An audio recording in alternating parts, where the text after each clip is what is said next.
নমস্কার, আমি শুভব্রত ঘোষ, মুখের ক্যান্সারের সার্জন এবং প্লাস্টিক সার্জারি করে আমরা সেই চিকিৎসাও করি। মুখের ক্যান্সার এখন ক্যান্সার যে রোগ, সেই রোগের মধ্যে একটি খুব কমন রোগ যেটা সবার হয়, এবং এই রোগ কিন্তু একবার হলে পেশেন্টদের কিন্তু একটা বড় চিকিৎসার মধ্যে দিয়ে যেতে হয়। এবং এই রোগ কিন্তু প্রধানত হচ্ছে অভ্যেসের থ্রু দিয়ে। যারা তামাক সেবন করেন, বিশেষত যারা তামাক চিবান বা পানের মধ্যে জর্দা বা গুটখা জাতের জিনিস খান, তাদের কিন্তু এই রোগ অনেক বেশি হয়। তাছাড়া দেখা যাচ্ছে মুখের মধ্যে যদি ভাঙা দাঁত থাকে, দাঁত জায়গায় ক্রমাগত জিভে বা গালে ঘষা খাচ্ছে, তো বছরের পর বছর সেটা যদি আমরা লক্ষণ না করি বা তার চিকিৎসা না নিই, সেই ঘষা খেয়ে খেয়ে জিভে বা গালে কিন্তু ক্যান্সারের দেখা দিতে পারে।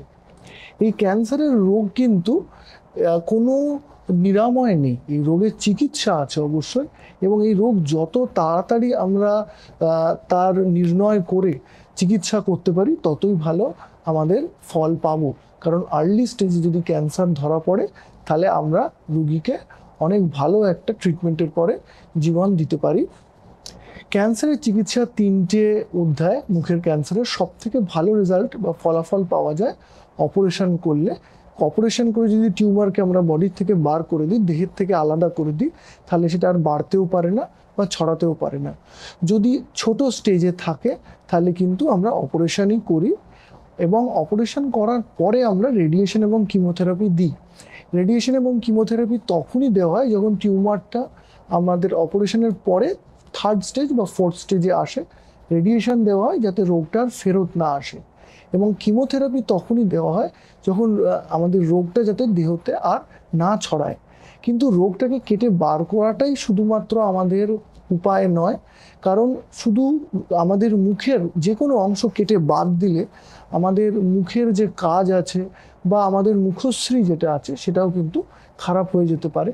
তাই এরকম ক্যান্সারে কিন্তু রিসেকশন বা কেটে বাদ দেওয়ার সাথে সাথে টিউমার প্লাস্টিক সার্জারি বা রিকনস্ট্রাকশনটাও খুব ইম্পর্টেন্ট। এবং তার জন্য আমরা শরীরের বিভিন্ন জায়গার থেকে চামড়া এবং মাংসর সংমিশ্রণ নিয়ে ফ্ল্যাপস ব্যবহার করে সেটা বানিয়ে থাকি, এবং সেরকম বিভিন্ন পদ্ধতিতে সেটি করা হয়। এছাড়া আমাদের কিন্তু অপারেশনের পরেও পেশেন্টদের কিন্তু নিয়মিত আমাদের সঙ্গে যোগাযোগে থাকতে হবে, এবং আমরা প্রতি 1 মাস অন্তর অন্তর এবং তারপরে 3 মাস অন্তর অন্তর পেশেন্টদের চেক আপ করতে হবে, এবং সেইভাবেই কিন্তু আমরা দেখতে পারি যাতে রোগ যাতে ফেরত না আসে। এবং এই ক্যান্সার নির্ণয় করাটি কিন্তু খুব সহজ উপায় করা যায়। এটি কিন্তু একটি ছোট চামড়া পরীক্ষা, যাকে আমরা বিজ্ঞানের ভাষায় বায়োপসি বলি। সেটাতে আমরা বুঝতে পারি ক্যান্সার আছে কিনা, এবং থাকলে কি ধরনের ক্যান্সার আছে, এবং কোথায় ক্যান্সার আছে সেই ভিত্তিক কিছু স্ক্যান আমরা করিয়ে বুঝতে পারি সে ক্যান্সারটা কতটা ছড়িয়েছে, এবং সেটার মাধ্যমে আমরা চিকিৎসার জন্য প্ল্যান করতে পারি। এবং যত তাড়াতাড়ি আমরা এই ক্যান্সারের চিকিৎসা করব, রোগী কিন্তু তত তাড়াতাড়ি সুস্থ হবেন এবং চিকিৎসার পরে আরও ভালো ফল পাবেন। নমস্কার।